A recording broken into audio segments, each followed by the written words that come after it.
Way, it's Monday, so it must be Airfix Chill. Way, how's it going, ladies and gentlemen? And all those that are in the chat talking. There's loads of people in there tonight, so nice to see you. Nice to see you back, John. Nice to see you back, Alex. Missing from last week. So you missed out on some good talk actually last week. It was quite a good chat. Went on before we knew it was 9:30. Hopefully Nigel will be in as well. Anybody that's new to us, basically, we're just a group of lads who love scale modelling. We've all got our own opinions. We sometimes agree, sometimes disagree, but the thing is, we kind of chat it out on here. So George says, bought the new P51 starter set. What was I thinking? Already have 2 of the 2012 starter sets and the red tails from the main line. So it's not like I needed to add a P51 to my collection. I've got another one. Well, you know, I have enough P51s. Go on. Can't have enough P51s.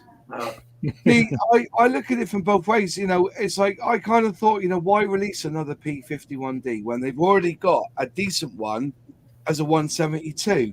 But then I remember, you know, that one's got 60 bits. And if I remember rightly building it, it is a bit fiddly in places. So what they've done is they've really simplified it for the beginner, real beginner market. And that P51 will become a gift set. Because if you realize they started doing starter sets in 2020. So when they released that P51D, they never released it as a starter set. They now release it as a gift set. It's 30 parts. There's 29 parts in this new one compared to the 8, I think it is, in the old tooling. But we never batted an eyelid when they decided to bring out a Spitfire Mark 5C as a good old classic kit, and at the same time they made it simpler and made it into a starter set with only 27 pieces. So I can see the thing, but also you got to remember with Mustang, they are cracking the American market. This year is Airfix's year for the American market. So I think they've released it ready for that. That's what I think's happened. Especially, but, yeah. I think it was the right kit at the wrong time, to be honest. You think so, do you? I absolutely get why you would want to do that and to have a complete range of starter sets. I just don't know why they went with the P51D when. I mean, I said on my video everything that I'm going to say, but the P47. I've watched it. Yeah, I've got it on. I've got it to watch. I haven't watched it yet. P47. You know, they haven't tooled that since 1966. Yeah. You know, why not give that the starter treatment and a few years down the line do the P51? You know, because or the P39, you know, or a whole bunch of other stuff that they haven't done for a long time, which would add to the range as well. You know, but were they in the starter set range though? Have they ever been in this? I don't think that P47's been in a starter set range. No, it was in 2009. It was it? Interesting. Yeah, in 43 years after it was made. It shouldn't have been. Of course, that no, was that's right. The Hornby acquisition. That's thank God, Airfix, you know, don't do that kind of stuff anymore. No, well, it should be gift sets. You know, this is the thing. You know, I think I see the reasoning behind it, and I think with them hitting, you know, going by what I've been reading and looking at it. You know, you look on LinkedIn. You know, that guy in America at the moment, he's banging out Airfix around America.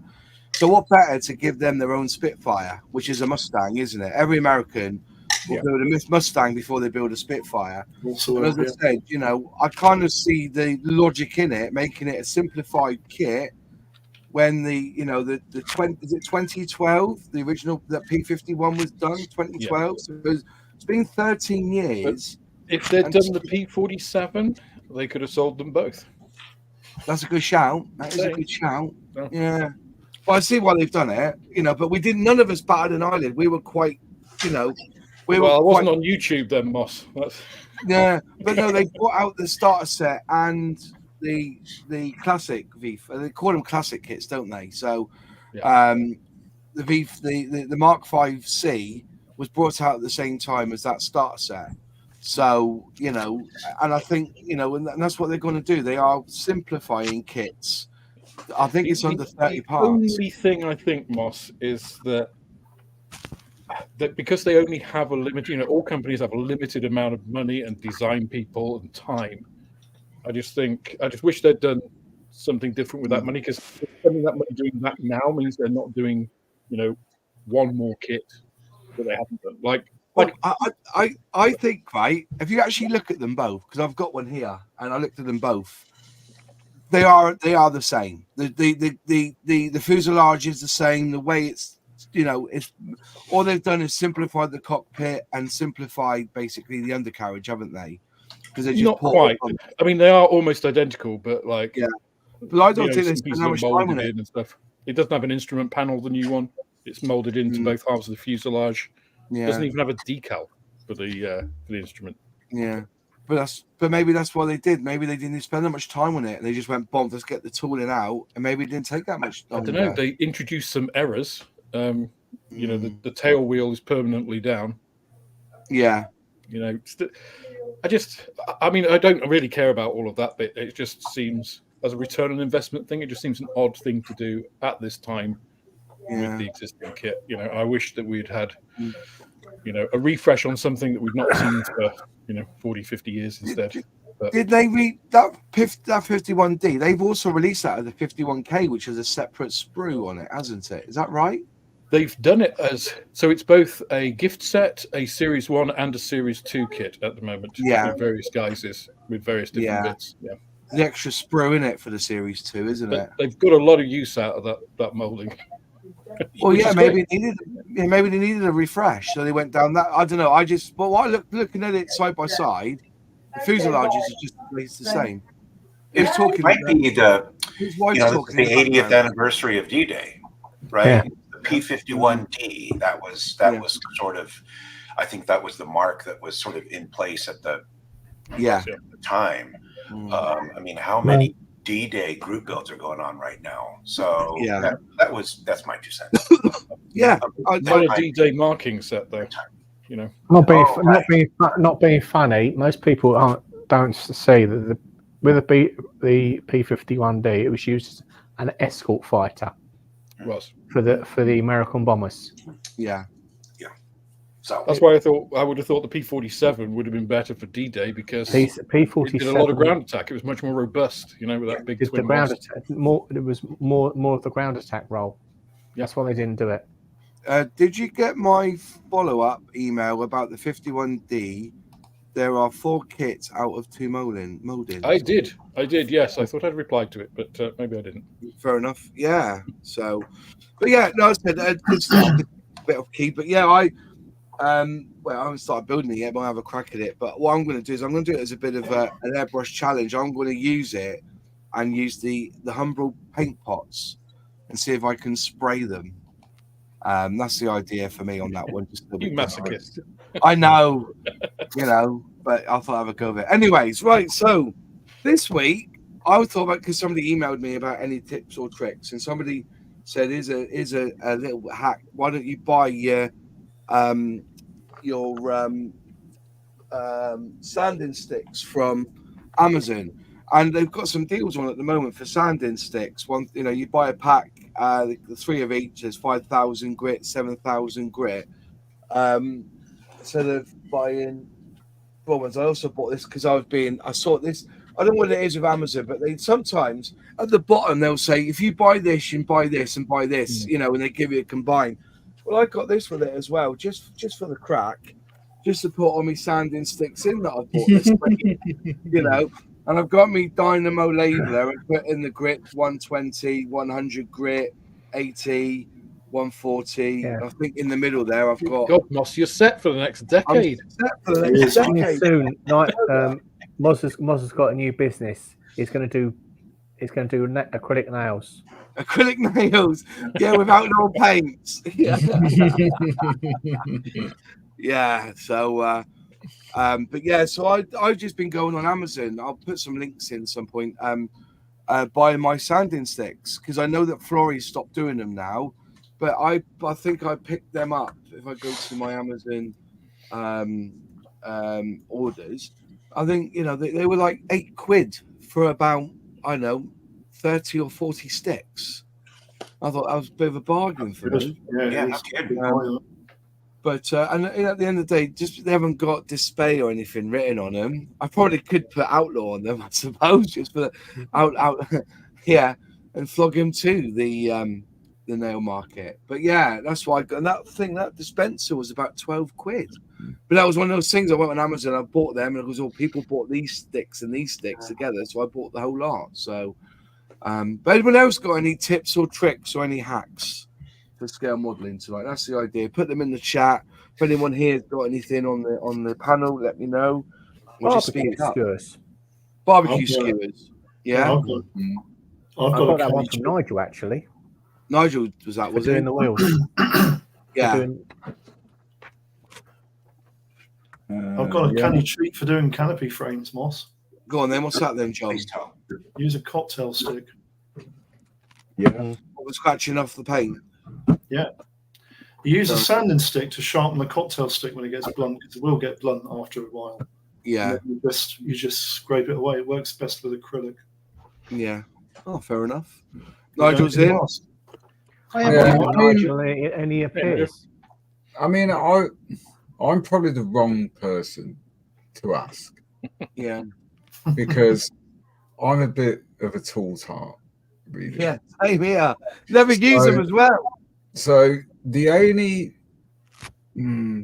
sort of non-modeling specific things that I generally use are white tack, which is like a cheap version of blue tack, but it works much better because I don't think it's got the same oil or carrier medium in it that blue tack has, so it doesn't leave a residue on your model. So you can use it for masking, camouflage patterns and that sort of stuff, where I know there are putties available out there, Panzer putty and all that stuff, but it's really expensive. Yeah. White tack is like pennies really in comparison. So I use that. I use these bamboo barbecue skewers, and I use those for mounting parts on. Yeah. Essentially for airbrushing. I use general cocktail sticks or toothpicks if you're in the US. They're really, really useful for lots and lots of things, applying super glue, mounting parts, burnishing canopy masking sets, like John was just saying. They're really good for that. They're good for removing masking tape. They're a universal tool, really. And the only other thing I use, which I can't seem to put my hand on, that's what I was looking in the drawer for, is because I use a lot of XPS foam for diorama bases and that sort of stuff. Yeah. So it's called upholstery tape. So it's basically what carpet fitters use. It's like a double-sided tape. But it sticks XPS foam to XPS foam like shit to a blanket. Honestly, it's so good. It just works, and you can cut it. You can cut curves into it, whatever you need to get the right shape, and it just works. And once they're stuck, they ain't coming off ever. And I use that to attach, like if I'm putting a tank on a base, I'll use that upholstery tape because it's clear. Yeah. And it works so much better than like CA glue or anything like that. And it's pennies. Link that to us. Have to link yeah.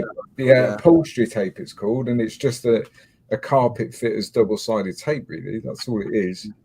And it's pennies, and it works phenomenally. And I think that was a tip that I picked up years ago from Night Shift, I believe. Yeah. And it works. It really works. But as regarding like airbrushes, tools, sanders, anything modeling specific, then like I said, I'm a tool tart, and I'm a firm believer in you get what you pay for. And if you spend money on good quality tools, they will last you a lifetime. My go-to tool manufacturer is probably Tamiya. Yeah.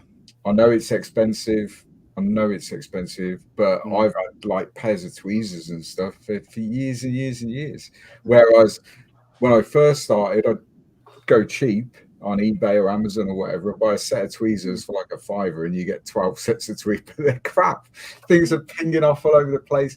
The only ones that I think that beat Tamiya so far, again from Nigel's recommendation, was Annie's And his tweezers for small parts and photo etch are Really? phenomenal. Yeah. Absolutely phenomenal. Yeah. But again, they're not cheap. No. I buy these ones from Amazon, but the one, this shape here, is the one I use the most, and it's the one that stabbed me the most because they are lethal. They really are. They are lethal. You know, I've been pricked a few times with this one. I tell you, do you know what I mean? But that is my go-to. I know it's, you know, people say, "Oh, it's not flat-ended," but you know, they are. You know, and these are the Pixnor ones. You buy them in like a blue and black case, canvas case. I've got about 4 or 5 sets of these now. You know, but yeah, I think these have been absolutely and they're perfect. The other ones I've got are like the chiseled edge ones, which I got from Mr. Hobby, and I can't think what they're called now. What the name of what the thing is, but yeah, I've got them here somewhere. But yeah, so I do believe in some of that, but also if it's a disposable thing, I think it's worth going cheap. For instance, stirring sticks. You know, I get them from free when I go to McDonald's, and the reason I like them is they've got that little cutout there. So when you're stirring your paint, you split them in half, cut them in half because they're both double-ended. And I use these, and there's quite a big, you know, a bit of white tack or blue tack on there, and then starts. You know, that's what I've used quite a few times. And I get these. Like I say, how many times I've been to McDonald's? Like, you know what I mean, to get them. So I've used them quite a lot as well. They're my go-to for, you know, stirring and, you know, using it for parts. I was given a tip by Airfix before Humbrol took them over. This is how long ago it was. For doing small scale armor kits with tracks. Don't glue them, staple them. Yeah. It's a mess, isn't it? Yeah. Well, I was told to use a bicycle repair kit. Use the glue in that. Yeah, I've never got it to work. I never got it to really work. It's supposed to be the same plastic, isn't it? The vulcanized rubber. Same rubber, yeah. There's only one place for vinyl tracks. In the bin. Yeah, I agree with you. They're shit. But when you're building an old tank from Airfix, that's all you've got. Yeah. Or Tamiya tanks, but I was saying that though, I still think Revell do the best vinyl, you know, the way that it clips the clips together, it goes in and then pulls, doesn't it? And then it gets hidden underneath. Well, that was the old they borrowed that idea from Matchbox. Yeah, that was the best one ever. I didn't even glue it, didn't even have to glue it. It just slotted in, boom, and you couldn't see the join. I was like, well, why didn't they do this 2 years ago? Yeah, vinyl. You have to use them. I prefer the ones where you can use them. Yeah. I like Length and Link. I'm a big fan of Length and Link. I think it's brilliant. I like individual tracks with about 10 pieces each. It's not an old tack Mark IV. There's about 7 parts per link. It's different. Oh, forget that. It's absolutely crazy. I don't know. I can imagine. You kind of make up little jigs, don't you, when you do them, don't you? You get your polystyrene out and put all your... I did. If you go look at my Mark IV build, the Tacker one, I made a jig for the tracks. Yeah. After I finished it, a guy bought the jig off me. You got your money back. Yeah. What scale was that Panzer IV? No, not a Panzer IV, a Mark IV. British. Oh, Mark IV. World War One thing, yeah. What scale was that? Tacker has so many complaints, they replaced them with a single molding that clipped together. So you said individual links, but they clipped together. Yeah. What was happening, all the model shops and all the model shows, they were getting people were opening the boxes and stealing the track links. Right. So they didn't have to make the 7-piece. Right, yeah. I've got a theory that Antics gave me that the tracks had been stolen out of. Well, I did the Tiger one. I thought the tracks on here were bloody brilliant. Just put the bottom in and click the top one in, and you're laughing. Very good design. That very good design. Is this a model stream or a toy stream? It's about toys. Yeah, you got some Sager there. You say that, mate. I've been talking.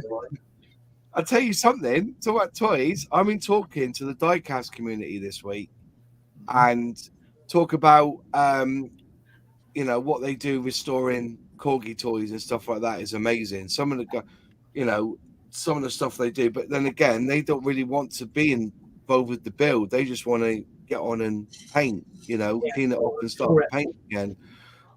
But they've got some cracking ideas, things that could be implemented in the scale modeling and vice versa, if you know what I mean. So,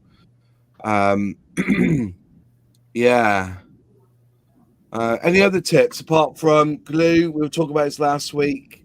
This Mr. Tool Cleaner, just use this inside your Tamiya pots from now on. You can buy this for £7 a bottle, which is cheaper than the airbrush cleaner I was using. I think it's about £12 a bottle now. Somebody said it was 17 on Amazon now, but you can pick this up. Mr. Models do it for £6.95, and that's as good as Tamiya Extra Thin.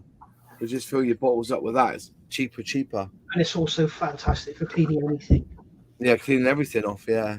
You have to watch what you're saying, Nigel, because Amazon listen to your channel. Yeah, they do. I'm always promoting their cheap stuff, and then everyone goes and buys it. Yeah, and then it becomes really expensive. I could not believe I bought a cheap tap wrench, and I complained. I said, "This is absolute and utter rubbish." When a tap wrench comes together, you've got the V and the V, and it should sort of meet up to make the square. Yeah. It's off center, so it's only holding 3 sides of the square.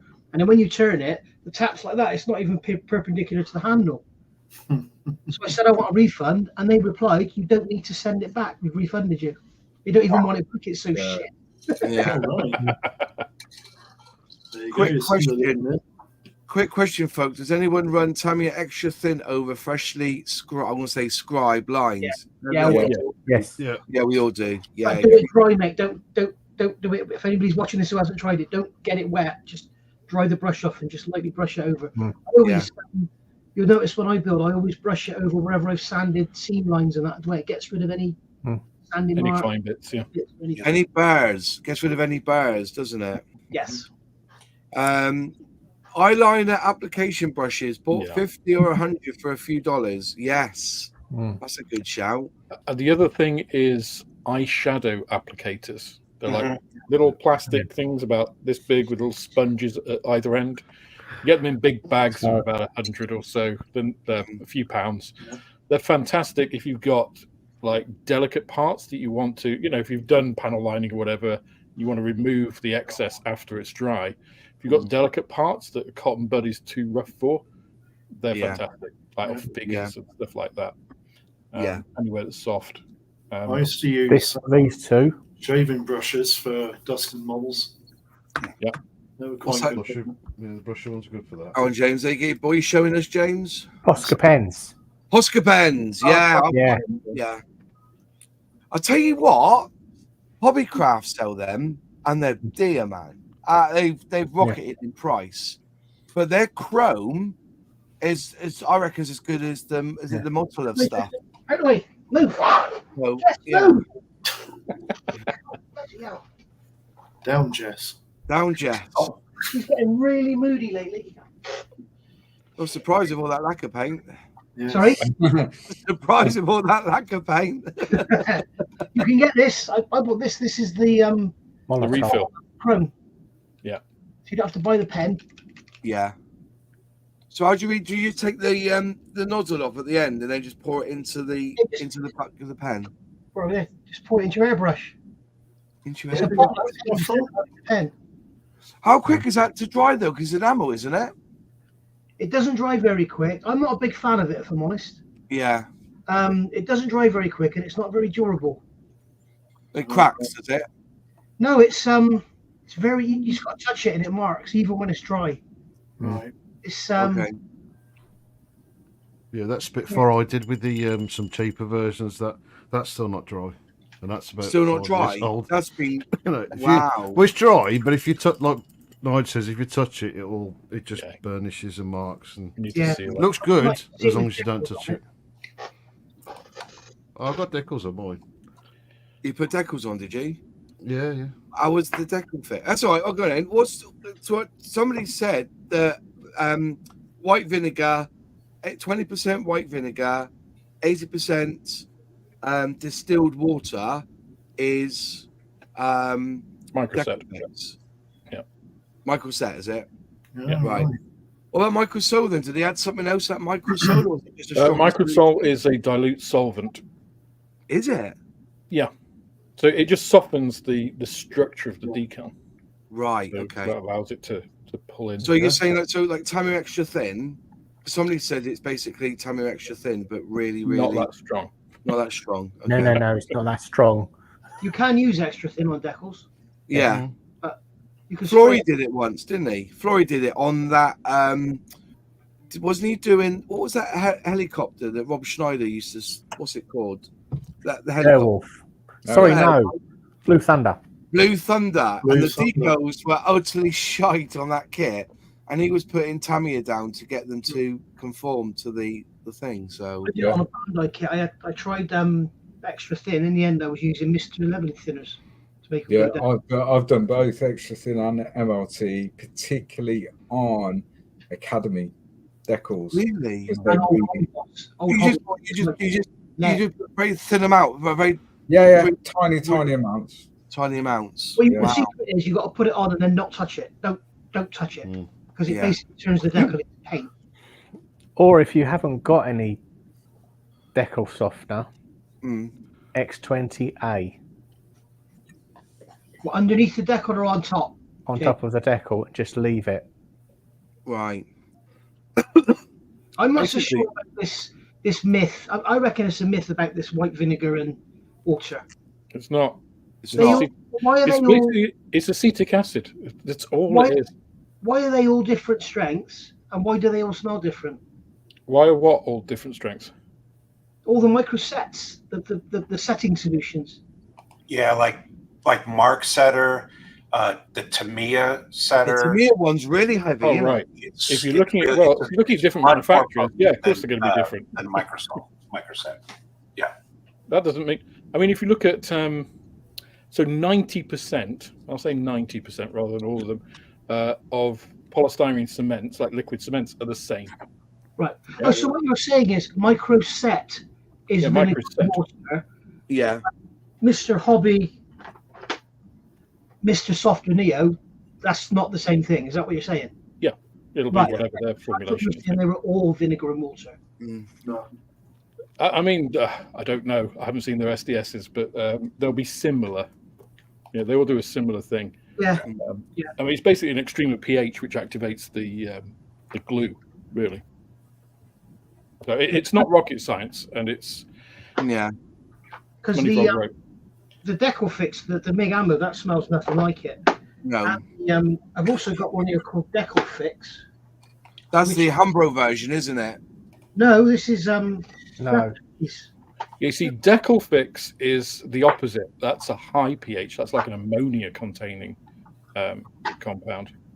Where is it? That's all I used to use until I came across Microset and Microsol, and I think I do it. I put the Microset down, then put the sole on after, leave it, then put the sole on top. And I think it's just become part of the ritual, putting a decal on. I don't need to do it, but I tend to do it because if I don't do it, it will come out crap. You know what I mean? You get into that that's OCD now. Yeah, it is. It is. With more modern kits, especially the Chinese ones, with the thin decals, like border models, I never use microset on them now. Because what I find is that you put the decal on, it just goes down and you can't move it. Yeah. Just put it on water, it floats. It's the same with Wingnut Wings. This stuff here, I got that from Premium Hobbies. Yeah. It's Japanese, and you put it on before the decal, and it's like a glue. And it's really good with knackered old decals and stuff because it's really easy to slide them around and then just roll it all out. It's almost like wallpaper paste. When you put wallpaper up, you can, and then you squeegee it out. But the trouble is, it stays on the surface and it's glossy. It's probably that's put that on the kit before you apply the decal, Nigel, or do you put that on the decal sheet? You put it on before. You put it on the kit though, don't you? Yeah, on the model, yeah. Right, because somebody told me that there are certain companies where the decals just disintegrate as soon as you attempt to take them off the sheet. And they said if you apply a certain product, but I can't remember what it is he said, to the decal sheet and then cut them tight, it enables you to use them. But I can't remember what it was. Varnish you spray on decal sheets, it works lovely. Yeah, I think it might have been that. Because I used to find that with Novo kits, the repopped frog kits. Yeah. Every time you put them in the water, they just destroyed. Yeah, they go to powder. They basically go to powder. And I used that Micro Industries Decal fixer stuff. Liquid film, yeah. Yeah, that liquid film. And the trouble with that is that when it dries, you've got to cut around then, haven't you? Because if not, it's just over. Now, the other was it me or am I imagining it? Was there a substance that you were able to put on top of the Decal film? Yeah, I think there is. I'm sure there is, because he told me what it was, but I can't remember what it was called. You used to actually dissolve the film on top. Or if you need it to melt down onto a surface, though, that it doesn't sound like that would work. So in other words, if you're coating and varnishing or whatever your decals and cutting them real tight, but you need them to really melt down onto a complex surface, that wouldn't work, right? Well, this was a product that was supposed to spray on like a mild varnish, and then you have to cut the transfer really tight. But does it stay stiff? Like, it just holds the decal. Made it stiff on a plane. When you pull the decal off the water slide sheet, it's supposed to hold the decal together. Yeah. So it's similar to when you make your own decals. Yeah. If you have decal film, like laser printed Decal film, and print out your own decals, you have to spray them with varnish before you cut them out and use them, because otherwise you basically it doesn't work at all. It just comes off. So that gives it its structure, and then you do try and cut tight because you don't want a big piece of blank decal film and varnish on. And you get a little step, obviously.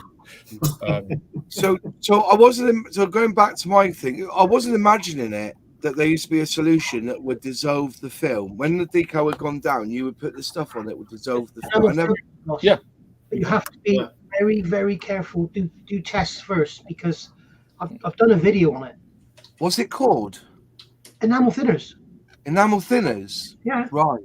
You just rub it on with a cotton bud. But some decals, like some Revell, they're like a gloss paint or something that's painted on top of the decal film. So when you end up with a clear decal. It just takes all the ink off. It just takes all the ink off. I mean, if you think about Microsol, that is effectively doing the same thing on a very small scale, right? It's softening the decal. It is dissolving part of the chemical structure. And Tamiya Extra Thin does the same thing, but the extreme end. So it's the same kind of thing, but all of this. And it's the only thing is, it's easy to fuck it up. Yeah, that's like Michael said. So you just got to be really careful. The easiest thing to do is just, I think actually Plasmo showed this. Like, you can put on several coats of varnish, and then actually sand, the edges, and then varnish again to get rid of those steps if you want. If you really like sanding, if you want to use all those sanding sticks you bought, boss, that's the thing.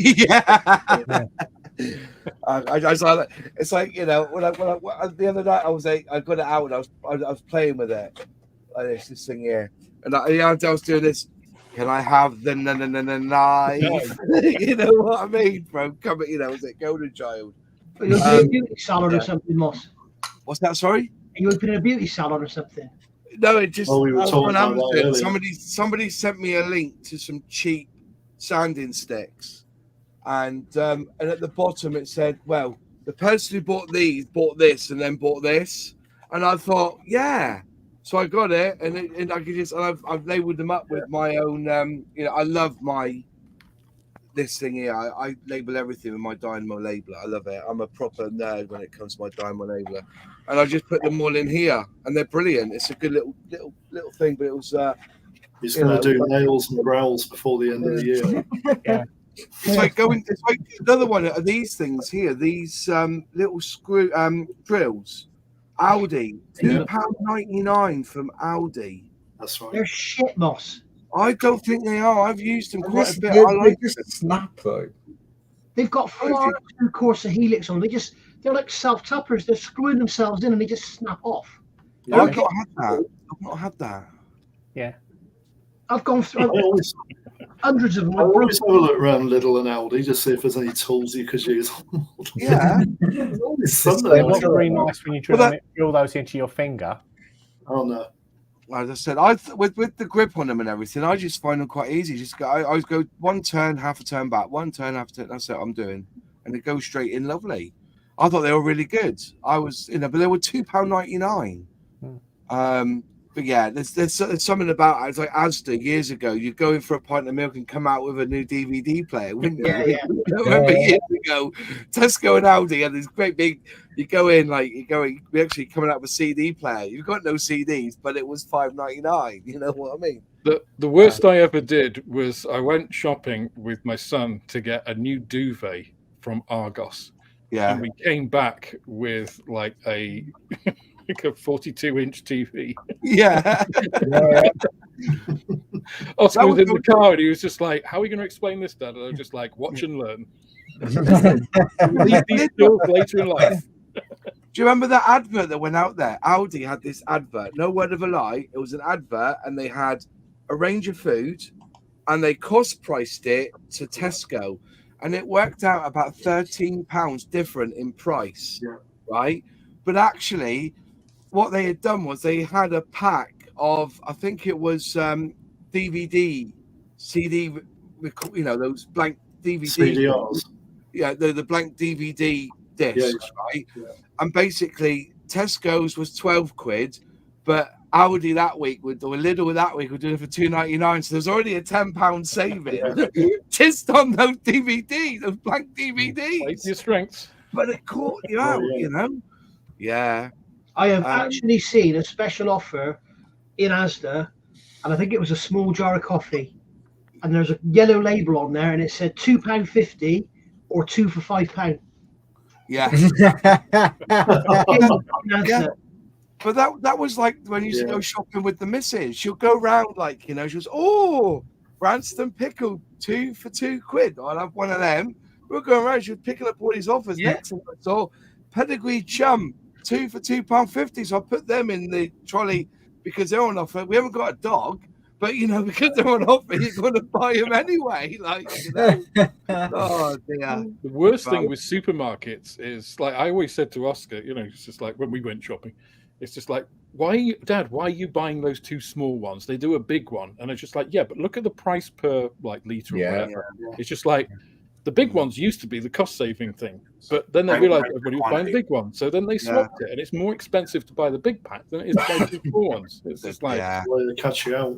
Yeah. What amazes me is Kenco coffee. If you look, Kenco coffee, they do it in the bags. Yeah. You can recycle. That's more expensive per 100 gram than getting a jar. Yeah. In a jar. Yeah. A glass jar, which you can also recycle. Yeah. It's how they con you. But that's it with supermarkets, isn't it? You go in there, next thing you know, you're picking up one of each of the Airfix starter sets they've got in there, and then flip them on eBay for $9.99, like a lot of the scale model clubs do. I've seen them on there. Hannants have got some good deals at the moment on ICM kits, so go over to Hannants. If you want to spend 20 minutes looking for ICM on the Hannants website, now we'll go to the Hannants website now. It'll take you 20 minutes just to isolate it down to 1/72 scale. ICM. ICM search. And it comes up with the Vel kits. ICM. I got all the ICM kits out. Which one do you want to know about? That took forever, didn't it? It has its moments, that website. Yeah, sometimes it's very, very slow. Yeah. Try looking for a specialist Decal set. That will take you years. I can't see any special offers. No. The worst thing with Hannants is if you're looking for a specific aircraft, like decals for something, and you put P47, and it's like, no, it's got it as P-47. Oh, yeah. Or P47 with no space. Or it's like, I love a God. Which ScaleMate is actually really good at. It usually brings up, if you type it in like P47 with no spaces, it usually bring up all of the related stuff. Yeah, sometimes it'll also bring up like a P38 stuff as well. I think why? What we said was on our website, we want to use the Google search. as a basis behind it, because actually Google searches are fantastic. Yeah. If you want to, if you look at how well it, I think also you've got to know the coding of it as well. Like, if you put things in brackets or in hyphens, it helps you even more if you know what to put in after the words. But they've still got the ICM 2022 catalogue for 99p, but they won't send it to you unless you spend over 15 quid now, isn't it? You've got to spend a certain amount to get it. So, But they've also got the ICM catalogue for 2024 at £1.99, but they also give you the web version of it as well, which is quite nice. Can't see any deals, though. Can't see any deals. There is. If you click special offers, it's got both for 39 quid or something. Bloody hell, they've got that. Wow, that's not a bad price. Oh, they've got that Gloucester Gladiator here for 34 quid. 30-second scale. That's 34 quid. Look how much the Rebel one is, because it's exactly the same kit. Yeah. Oh, is it? Yeah, if you want an ICM kit, if Revell do it, usually the Revell boxings are cheaper somehow. Yeah. And it's ICM plastic. It's not because Revell. the box is crap, isn't it? That's why it's cheaper. The box is crap. Well, the instructions given with a Revell kit, isn't it? Bloody hell, they better in Revell. The Unimog, the 135th one, the S404. That's 38 quid. They've got that down to £25.20 at the moment. I've just added that to the basket. This is what happens on Airfix and Chill. Moss buys a load of stuff. I know, I'm a tart. Talking about hacks, earlier on, Luke mentioned that special Panzer stuff you can get, the masking stuff. Yeah. I use that if ever I use it. This was like in a pound shop or something, and it's Fun Zone, and it's exactly the same thing. You can see it in there. Yeah. But the warning I would give to people using this, other than using blue tack, if you put a blue tack sausage on your model, say over the back of the tank or something, it will stay there and you can spray it and you can leave it there for a week. This stuff sets. It sets, yeah. You've got a load of photo etch or fine, nice back tank, it will actually capture it and you'll never get it off without breaking your model. Yeah. It's kind of like a really viscous liquid. Yes. You have to mask it and then spray it basically immediately. Yeah, the same with Panzer putty. What will happen within minutes almost is it will start to shrink back. Yeah. To its center almost. So where you've masked the line, if you don't spray it and if you don't remove it quick enough, it'll stick. And if you're spraying a large model, it starts to shrink back. So you have to almost do it in sections if you're using Panzer putty. Another cheap version of Panzer putty that you can get on Amazon is something called therapy putty.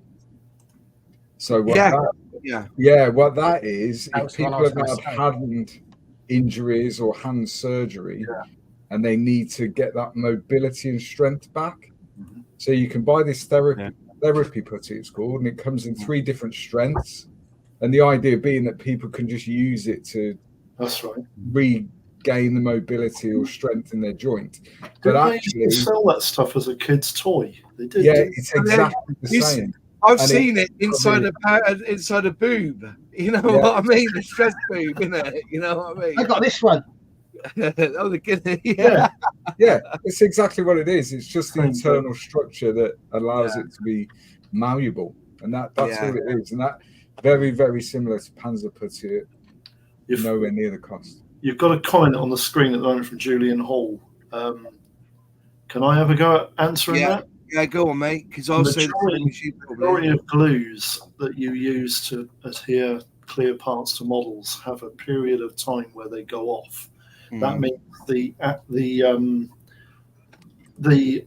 gases that come out of the glue stop coming out of the glue and it becomes more tacky. That's the time to apply your clear parts. Otherwise, it just makes sure that they can't cloud over. That Formula 560 canopy glue has been a staple in the markets for years.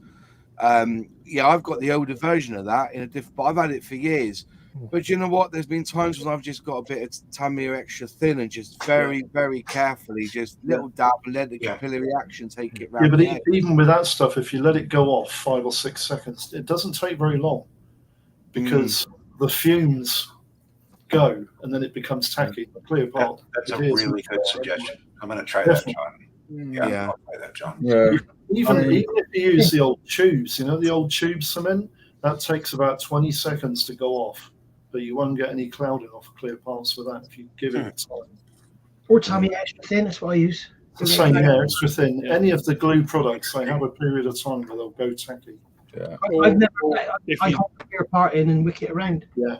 I've never had a problem. A lot of people do that, because then the fumes go outside, don't they? I've only ever had a problem with super glue. Yeah, I used to use PVA, just standard PVA, because it has no fumes to come off, so it doesn't. If you're worried about it, or if you want to stick it, like if you've got a clear piece that needs to go in a little recess, you can put it on the back of that. It dries clear. You can't see it. It's fine. It's not very strong, so it's not ideal for canopies. So I actually switched over to what Nigel said. I just use Tamiya thin. Tamiya thin now, the chemical identically stuff. Yeah, it's the same as Alex. I used to use PVA all the time. Yeah, that's good as well. Good quality PVA because it dries clear, but like Alex said, it's not particularly strong. No. So if you're going to and from shows, for example, chances are when you get from one end to the other, your canopy's not on your aircraft anymore or whatever it may be. So I switched to that stuff, which is Transpafix from VMS. Yeah. But that's very stringy stuff, though, that is. It's too thick. It's really thick. Yeah, you can thin it. I thin it. What do you think? MLT. Right. Really? Yeah. Amazing. Yeah, so I thin it with MLT, get it to like, I don't know, the consistency of extra thin almost. Yeah. And then use that, and I've never had an issue. However, on occasion, I've used extra thin, and like John said, as long as you let that glue off gas, then generally you're not going to have a problem. As I said, I'm a tool tart, and if someone advertises something, generally I'm going to buy it. Do you know what I mean? Yeah. Just that there was £5.50 for that ultra glue from me. But to be fair, it is good stuff. It is. I've not used it on canopies, but what I have done, I've used it on photo etch and stuff. I've used it on these part works because obviously it's metal. Putting clear parts in, you can't use extra thin, so I've used that on that, and it takes ages to dry, but it's good. This stuff's very good. Yeah. Oh, the J-type, yeah. I haven't seen that for sale for a long time, though. It's like, I tell you what I'm after, lads. If anybody knows somebody who does sell it in this country, is the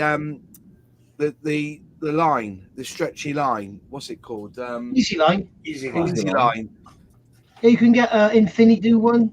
Big Ammo do their own. AK do their own. Somebody send me some links for that. There's an actual. It's actually called Easy Line, but it's not. It's their brand, isn't it? Easy Line. Easy Line. EZ Line, yeah. But you've got Infinity. You've got Big Ammo. You've got AK. There's loads of people doing exactly the same thing now. That's it. That's the stuff I need. Yeah, I haven't seen that for sale for a while. That's it. Yeah, John, you've got some. I haven't seen it for sale for a while. So yeah, to be honest, what I loved about it was that I was able to use what I did. I had some. I don't know what I've done with it now, but I had the CA accelerator by is it Smith Industries? Yeah. So what I was dabbing on top of the. Yeah, that's exactly what I've got. So, I'm like Luke. Yeah. If I can just buy it. Yeah, absolutely. Celtic West told me when I'm doing my bow to pull it, to dab the top of the post, pull the string. That's my accelerator of choice, Rocket Blaster from Deluxe. I've got some of that as well. Yeah, it's good. Yeah, I just spray it on the line and just straight down. What's that one? That's Infinity. You get that from Premium Hobbies. That's Infinity. Yeah. It's exactly the same thing. Yeah, it's exactly the same. Yeah. It's important Easy Line because there's so many people doing it. Yeah. These American look so. And depending on what you want to use it for, Moss. I'll send you a link. There's a website called scalerope.com. Yeah. It's predominantly aimed at shipbuilders for doing rigging and all that sort of stuff. But their stuff, it's not cheap, but their stuff is phenomenal. Okay. It's so good. But I'll send you a link to it. Thank you very much. Appreciate it. Are you supposed to use different diameter twine for different scales? You are. Yeah, different scales. There's 1/32. There's well, one. Even I didn't know, but when I was looking at that website in particular, because I ordered some rope, because it's proper rope. It's just scaled down. Obviously, it's real, and I wanted to use some on the INVOICE and stuff, so that's where I got it from. But when you're doing a ship, for example, so say you're doing a 350th ship. Yeah. Well, the rigging is a different diameter to the rope on the deck, and the anchor rope or cord or whatever is a different diameter again. So this company, you pick what type of rope that you want. So whether it's like 3-strand or 4-strand or whatever, because the pattern's different. And then you pick the diameter, and I think they go something ridiculous, like 0.2 mil up to about 2.5 mil. Really? In diameter.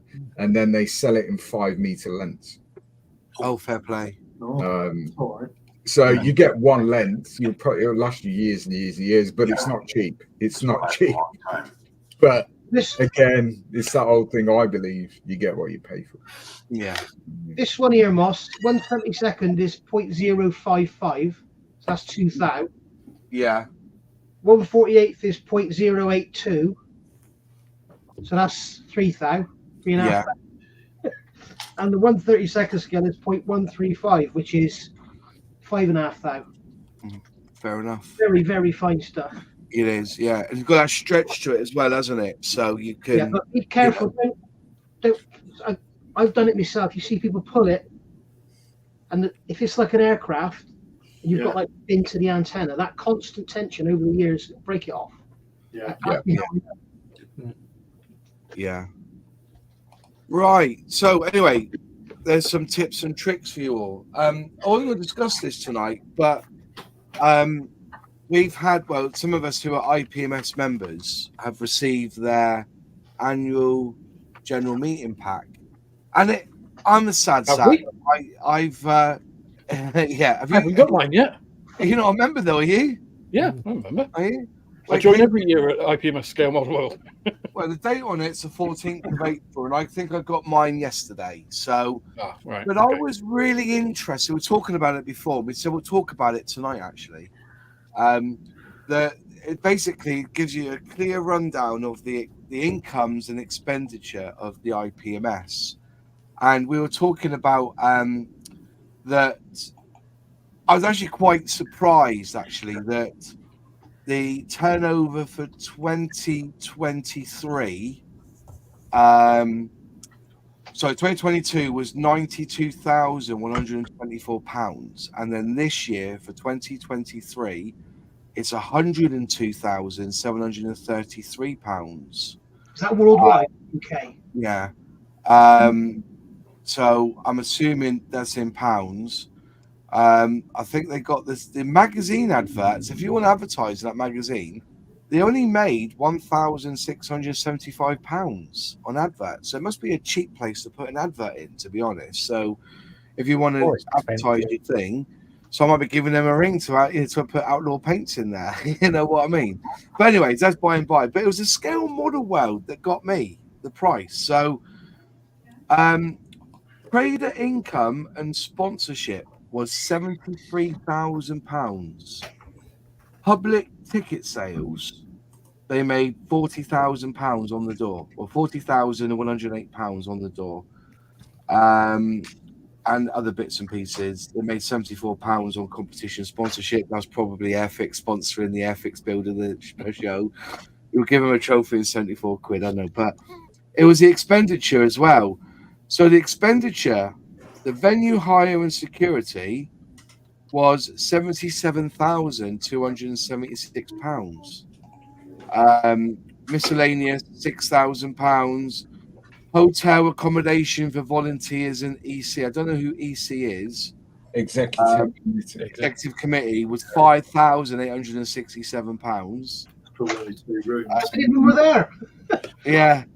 They have an annual dinner, which was £631. Chippy tea. Chippy, yeah. It consists of pie, mash and chips, and a few peas, frozen peas. They had a secure store facility, which was 1,700. IT accounting was 483. Competition trophies, £3,000 they spend on competition trophies on that thing. Miscellaneous £539, but furniture hire, they spent 10 grand on furniture hire in the place. So the cost of running that show for 2023 was 105,916 quid, right? So the member subs alone almost cover that cost. If you add on the public, so income, all the income came to 115,000. So they made 10 grand officially on the door. So they didn't have to even touch the sub money to hire, to run scale model, which because I always thought the reason why you become an IPMS, you get free entry, don't you, to scale model world over those 2 days, or scale model world for those 2 days. And I thought this, but basically no, the subs don't cover that. What the subs seem to cover is the fucking magazine. So the printing and layout for the magazine cost them £40,296. £40,000. £40,000. That's what it's saying. Who are they getting to make that? That's what it's. I can't do it on it. That's what it's saying here. £40,296 for the printing and layout of the magazine. Now this is the kick in the bollocks. To dispatch those magazines, how much? How many magazines? I don't know. I mean, it doesn't say how many magazines, but to dispatch those magazines cost them £30,000 a year. I figured they probably did 10,000. Yeah. Right. So £3 per. Well, I think it'd be more. If they're spending £40,000 printing 10,000 magazines. Yeah, and 30,000 to dispute them, to dispatch them. How can Wingy Productions make a bloody 75-page book, fully illustrated all the way through, with loads and loads of artwork in it, and sell them for 20 quid? Yeah, but the trouble is, this magazine gets sent out 4 times a year. Oh, I can't believe it. Isn't it? And they paid £990 on articles. So people have written articles, they paid for the articles. See, I don't get that, because my understanding is if you do an article, whether that be a build article, a club feature article, or whatever that may be, for the IPMS journal, you don't get paid. Yeah, I don't know what that means then. The articles cost them £990. So whether is that editing time? Are they paying the editor maybe? It might be that. It just says articles, but it's 60 quid cheaper than last year.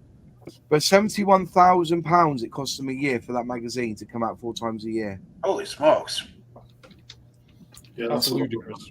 But as I say, the membership subs come to £102,000. Well, 102,733. So what's membership? £30 a year for IPMS. So divide that 102,000 by 30 quid, and then you get a rough figure on how many members they've got. Surely. But that was what it means. I thought that that the scale model world was paid for by the membership subs. But no, actually, the actual model show was paid for by trade income and public. They made £40,000 on ticket sales. So what was it to get in? £20 to get in per day? Is it? So they basically had, I don't know, 10,000 people. No, they didn't. They had 2,000 people pay 20 quid. They made them £40,000. Yeah. So but this is all in black and white in their And I was just quite shocked, actually, because I'm thinking, you know, we were talking when the president of the competitions came on, Andrew, great guy, love the guy, fantastic. I took on board a lot of what we were saying. And the magazine was something that we were saying that, you know, some of us would prefer it as a PDF or, you know, digitally. You know, I'm somebody who reads the vlog on the blog from the blog for the bog, which is Airfix Aerodrome. I read that, you know, on my iPad, and he took it back. But that's a hell of a lot of money, £71,000 for a magazine. So my money for the becoming a member of IPMS, they may check me out for revealing all this, I don't know, but it's in public, you know, it's a thing. Yeah, so just on that alone, there's a lot of money involved in just that magazine, and what a saving that would be. And if they could use that money to, you know, to keep the costs down, because it isn't cheap to be a trader. And I think when you listen to some of the stories of traders, it is sometimes it's a lost leader to them. It just shows really a lack of imagination on the IP. And I think this is the criticism, right, that a lot of us have leveled at the IPMS. It's like it's still stuck sometime in the 1970s and 80s, right? Why don't they have a digital membership option where you opt out of getting the magazine physically and have it digitally instead, and reduce the price a bit, make it more accessible, do a PDF version? You know, this is stuff that's been available for like 25 years in terms of technology. This isn't new. You could do it with, you know, Windows 2000. Yeah. It's just, you know, as you say, Moss, you can put that money back into actually making it more accessible. Get more traders in. Allow them to have bigger space. One of the things they did at Key Scale Model World or whatever it was, I saw on Lex's video, the Barkman stand was huge. And they actually had a little seminar room, which is something common in other industries, right? That they give, you know, traders, manufacturers, whatever, will give little talks and stuff to get people in to talk about their products. Wouldn't it be great if you went to like Telford and there were talks being given by Airfix or by Revell or, you know, small independents like 3D Print Gizmo, whatever his name is. Yeah. You know, which they'd be able to do if they could have more space because the prices were more reasonable. You know, I mean, they could drop the prices right now, right? Yeah. Overall, to save 10 grand, and it would still be okay. It would still pay for itself. So it just shows a little bit of, I mean, I hate to use the word mismanagement, but that's what it is, really. Well, as I said, you know, it's all in black and white. And if you get your magazine out, have a little look. You know, it's as I said, it says quite clearly here, subscriptions was £102,000. So they got 4,000 members. You know, equate that to 30 quid. That's roughly about right, isn't it? You are going to have some honorary members and stuff, obviously, you know. And they deserve to be allowed in the IPMS for free. They've paid their dues. They've done what they need to. They can get, you know, most magical societies are the same. In the exhibition, they, you know, turnover was 115,000. But, you know, the cost of putting that, back in a sec, you know, it's $3,000 they made on that. So it cost them 115 the exhibit, the you know, Scale Model World, and then the cost of it was 112,000. So it's 3,000. No. You know, but I mean, it's criminal that the cost of making that magazine, a physical printed magazine in 2024, and sending it out to people is 70% or 65, you know, 2/3 of the price of putting on Scale Model World. I mean, what do they have it the magazine printed on? A printing press or something? I don't get me wrong. I think.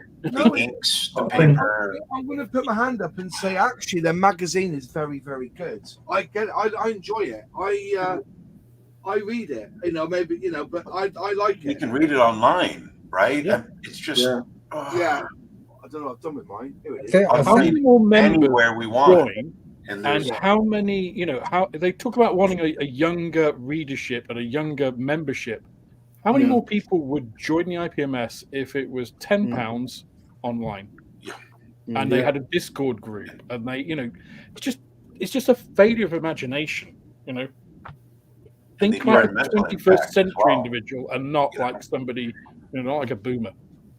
Yeah, we were talking about this before the stream started. Yeah, I think the issue is, go digital. Or one of the issues is, and so bear in mind, Black Rifle Model Works is an IPMS UK branch. We're not a Facebook group, although that's where we exist. We're a modeling club. We're an IPMS modeling club, but we're digital. And that's quite an unusual thing in IPMS US, or USA, UK, Canada. It's quite an unusual thing. It works. It absolutely works for all the reasons we were talking about before we went live. It does work. But the problem with IPMS, and it doesn't matter really whether it's IPMS UK, IPMS USA, the issue that they come across, there are certain people on that executive committee, like the guy that you had on here, who's the competition secretary. There are certain people who are very forward thinking. They absolutely would promote a digital magazine. They would absolutely promote a more or a stronger online presence within the community. However, because of the way the organization is structured, everything that IPMS, whether it be IPMS UK, IPMS USA, everything that they try and do or want to change has to go to a vote. And it has to be voted on by the membership. It's Village Hall Committee, isn't it? It's that mentality, Village Hall Committee mentality. Now, unfortunately, because of the hobby we're in, the majority of people that are IPMS UK members are the old guard. They're stuck in their ways, and they don't want change. They just don't want change. So therefore, if anything is put to a vote, which it has to be because it's a democratic society, the majority of people that don't want change will always win that vote. And what will happen, Luke, is it will die. I don't think it will. Well, it will. Eventually it will. Because you'll get to that stage where it'll advance, because they're not bringing in those members who are. Because we are not talking about an exclusive thing, right? Nobody here is saying they should just go digital. They should just get with the 21st century, go Zoomer, all digital. We're talking about an option. We're not talking about, just like getting rid of the magazine. Keep the magazine. But if you want the magazine, it's £10 extra for the membership because of all the costs involved. That's something you can explain to somebody that's rational. And also generates that, let's say, pressure or gradient to go digital. But if they don't do that, you can think, okay, well, the old guard will gradually go, and then you get new membership. Where's the new membership coming from? Well, this is the new membership will come from the online community. But I disagree. Why would we? Okay, so why would I, as a digital person, join the IPMS in future if it's reduced down to say 2,000 people of Gen X, millennials, and so forth? There's no reason for me to do that. Okay, other than the same reason I join at the moment every year to go to Scale Model World. Okay, but from experience. So our club, for example, and Phil's putting there, the Bulldogs, Kitmaker Network, they're an online IPMS branch. They were the first one, but there's not many of us about, to be fair. It's still very physical. Right? There's not many. But it's growing in popularity. So when we started the club, which is almost 2 years ago now, a lot of people that joined the club were Warhammer painters, Warhammer builders, Warhammer players.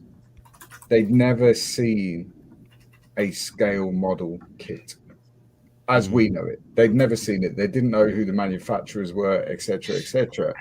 However, what happened was the first Christmas that we were a club, we ran a Spitfire group build. So a lot of these people that had built Warhammer and Bandai and Gundam and all this stuff ended up building Spitfires. as a consequence of that, the following scale model world, which would have been 2022. 2022, yeah. Yeah, 2022, a lot of people that weren't scale modelers joined IPMS UK because now they're part of a club that they can access digitally. They became scale modelers, even though they'd never touched this stuff before, and they're all still there, and they're building scale models as well as, and they're IPMS UK members now. So it's down Did they renew? Say again. So did they renew their membership? Yeah, because we're now in 2024. That was 2 years ago. Yeah. I think that's very optimistic and hopeful. It's not optimistic. I honestly don't think the numbers will work carrying on if it carries on the way. If it doesn't change, if some change doesn't happen. But what will happen? You can't drive that from each of the individual clubs because there aren't enough online-only clubs or online clubs to do that. And you do need a critical mass to actually work scale model world. So one I was saying it will die as the IPMS we know at the moment and running scale model world, because if you don't have that critical mass to run it and it doesn't happen, that's a big event in the calendar which has gone to bring people in and the rationale for actually joining.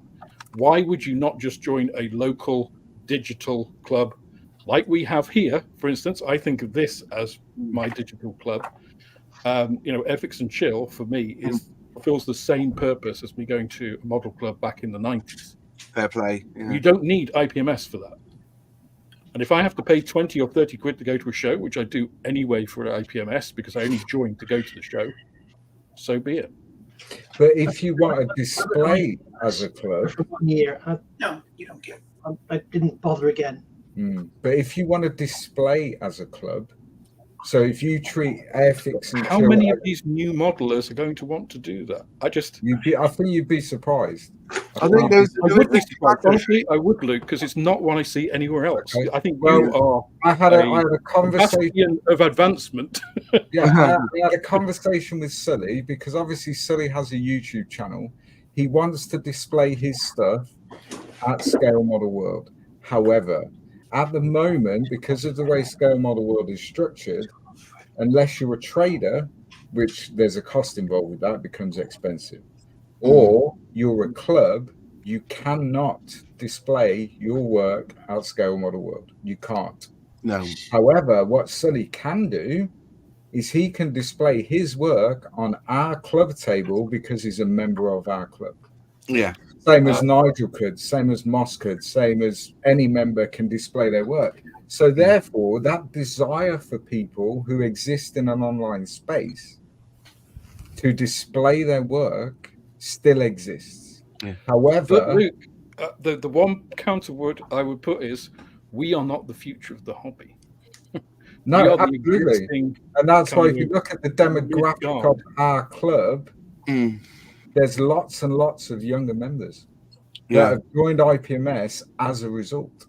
So it's down to, I fully accept that people will sit and whinge and bitch about IPMS and it's stuck in the old days and it won't move. But it is down to the new generation of people that are running clubs, running YouTube channels. If they want IPMS to survive, and if they want IPMS to still be able to put on Scale Model World, and they still want to go for the weekend and have a great time and all that stuff that comes with it, then unfortunately some responsibility and some onus has got to be placed on those individuals.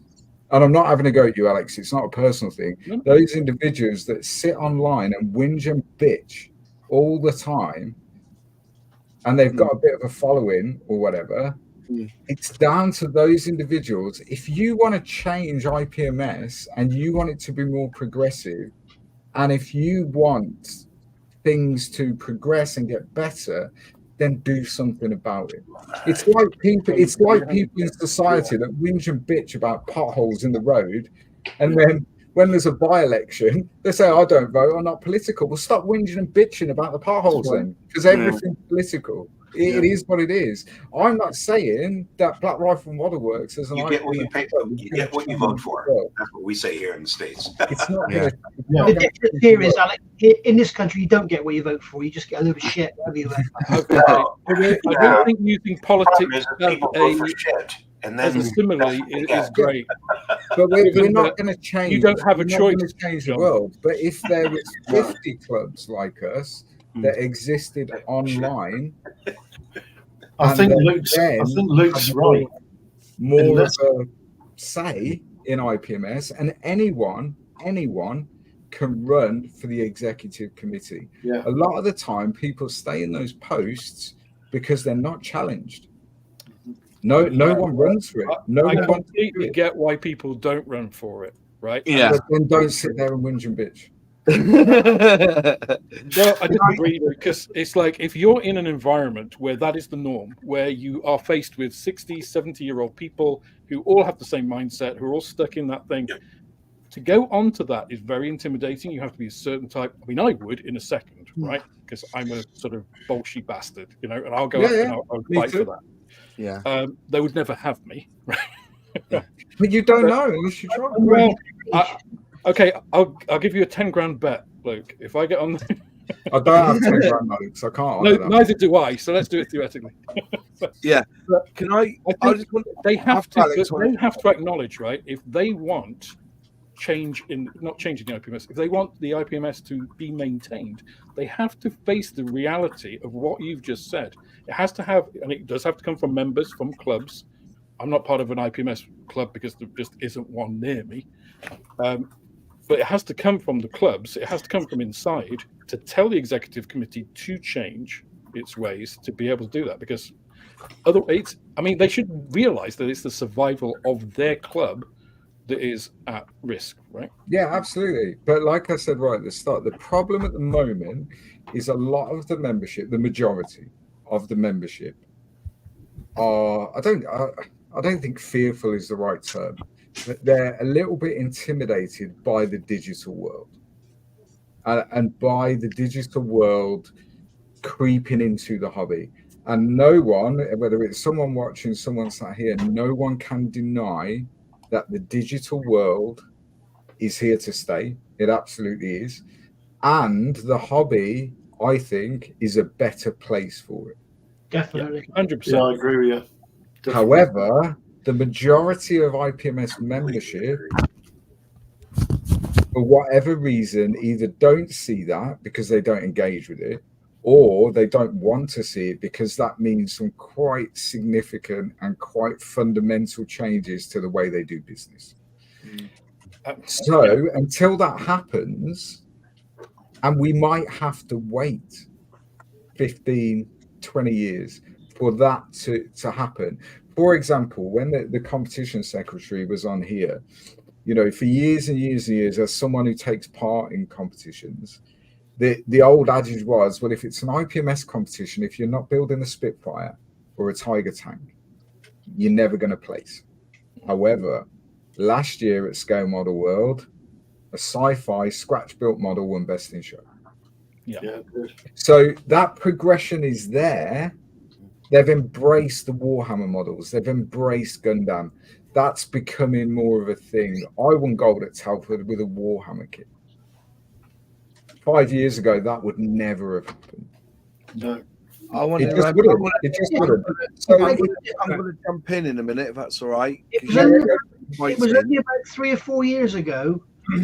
Spencer Pollard's beautifully modified Airfix 124th Harrier was beaten by somebody had turned a Ferrari into a rocket ship or something. Yeah, I saw that. Yeah, they turned it into a grav ship, turned the wheels upside down, and that beat Spencer Pollard's work, and I thought that was bad. So it is changing, like you say. But the trouble is, like you say, if it takes 20 or 30 years, then by then the 30, 40-year-olds are the old men. So will it ever change? I just want to jump in here because there's a couple of things we need to remember. There are there's a committee that's elected to run IPMS, and when you elect that committee, you've got to let them get on with what they think is right for the club. Now, the biggest con in this country, I really do believe, right? The biggest con is direct debit. If I pay my electric bill each month by direct debit, it's cheaper than if I pay them when the bill comes in. Sure. Right? That's the biggest con. That's what keeps people down, below the breadline sometimes, because they can't afford to pay it in one go. But, with direct debit, but they force people into doing that. And it's kind of a way with this magazine is that if you want a printed magazine, you pay extra for it. If I want to, with checks and everything, I sometimes have to pay extra to get a check done because it costs money. So if people want to have the magazine in a physical format, then they should be paying for that physical format. And those that don't want it but happy with it digital, save on that membership fee for that. Now, I'm talking about the membership fee per se doesn't necessarily just mean you're going to get a magazine 4 times a year and entry to Scale Model World. There's other benefits as well being an IPMS member. If your club is affiliated as IPMS, you are insured for your models and everything in that building. So if anything goes wrong, you are covered, especially if you're an IPMS member and also as an IPMS club. Absolutely. Right? That's a big thing now. You cannot go to model shows and show off your model if you're not insured. That's this new thing. We've been talking about it in our local model club. We're covered by any IPMS registered scale model show we go to as an affiliated club of IPMS. But if we go to a normal model show that's not affiliated with IPMS, we've got to have our own insurance now.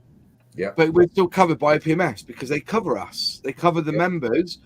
So if you are a member of IPMS, you can go to model show and you're covered as well, insurance-wise. That's the idea. So that benefit as well.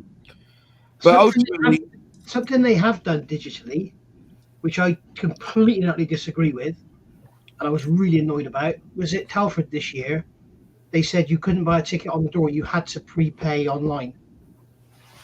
But that is basically a fraudulent thing, isn't it? It's because at the end of the day, if you pay online, there's no money, physical money going across, so then there's no risk of it being stolen, is it? I think that was a good thing, to be honest. And also, if you remember, I don't know what time you got there last year, Nige. I don't know what time you arrived at the venue. But in years gone by, a big complaint of people going to Scale Model World was the queuing. Yeah. That was a big issue for many, many years. By them doing it online, what that enabled them to do. So the queue, not last year because we were displaying, the year before, sorry, the queue was from the door of the International Centre and it went all the way up into the car park centre, really.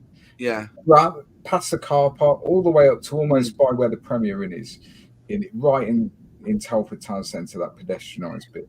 But what it enabled them to do was the people who were granting entry into the venue basically had a satchel almost full of wristbands and everything, and they were able to go along the queue, and if people had paid, which obviously they had online, they were able to check that in seconds, give them a wristband, and that queue went so quick, the quickest I've ever seen. So any queue. What happened last year then?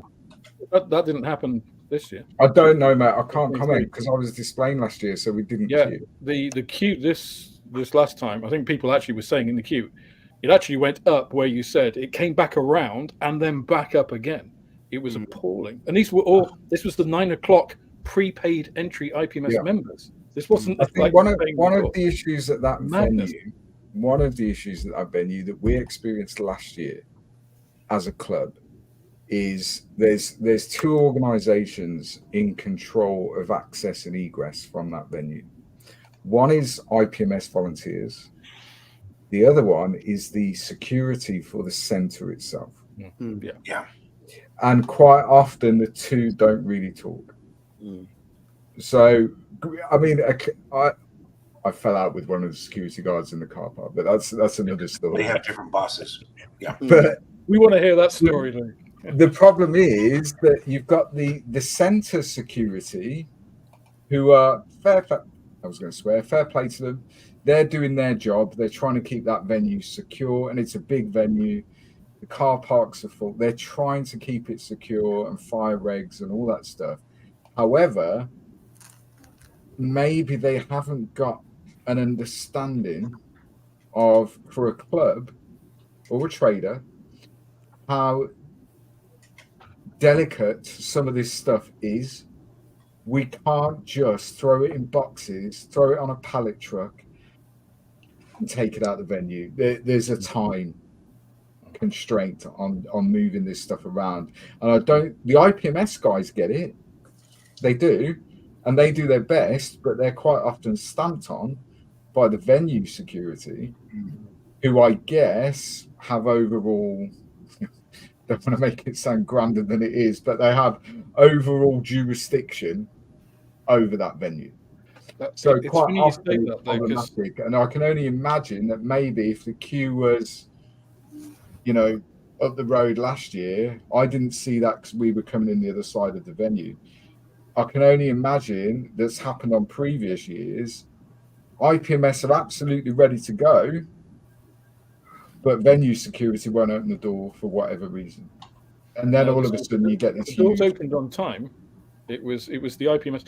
I actually had the opposite experience to you at the show last year, when James was actually trying to help me get the outlaw paints out when James was heading up. And the IPMS staff would just said, there's no way you can do it. We can't open early, because I needed to get off on the Sunday. You got to wait until the show shuts and then the traders do it. And we managed to speak to some of the site security. They had no problem with it. So we just basically ended up doing it, and they helped us. So yeah, I agree they don't talk to each other. I think it's down to the individuals, probably. Yeah, and I can only comment on personal experience. I've been to Scale Model World every year for the last 11 years, bar lockdown, both as a visitor, a club, a trader. I've been in every guise that you can imagine. So I can only speak from personal experience. Sure. No. But I do genuinely think there are now people within IPMS, within that upper echelon, if you like, on the executive committee, that are progressive thinking, that do want things to change, but they're up against it because a lot of the membership and a lot of the old guard on that committee are so reticent to change. Then it's going to take a while. We were saying earlier, if you combine the subscriber count of every person sat here, and what is it, 60,000, 70,000 people, maybe in total, probably more than that. Yeah. That's a lot of people. That's a lot of people that remember a lot of those people are probably the same people. Yeah, maybe, and a lot of them won't be in the UK. Probably a lot of them won't be in the UK. Alex, Moss, and you. So take 10%. Say 10% of that combined total that are in the UK. Is probably more than that, but use that as a conservative figure. That's 7,000 people. Well, IPMS total membership is only about 4,500. So what's happening is people, me included, like we were saying earlier, if I want to go to a physical club, if I want to go to a physical model club, then I'm going to have to drive about 30 miles, which I appreciate for John and other people that are watching it in the US is like down the road, but in the UK, that's a big deal. It's still, so I'm going to have to drive 30 miles there. 45 minutes. Pack up all my tools into a little toolbox, and then I'm going to have to take my kit, and then I'll get there and I've forgot the tool I need for that next 2 hours. Traditionally, physical clubs can be quite unwelcoming to new members. They can. I've been to them. So you have all these issues. Whereas this, people can switch on their iPad, they can switch on their desktop, they can switch on their smartphone, and they can interact with other like-minded individuals. That's right. And the numbers speak for themselves.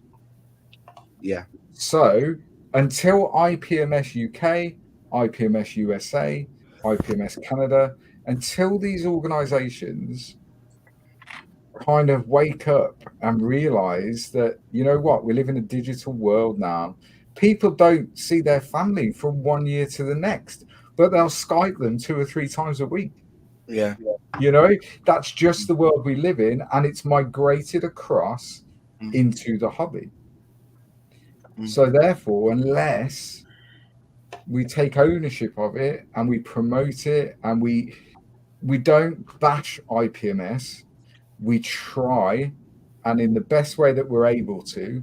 If I didn't work, if I had no job, if I was retired or had a lot of money and didn't need to work, I would absolutely be running for a position on their board, knowing that I'm going to spend all my time battling against the old guard to try and get them to embrace this digital world that we live in.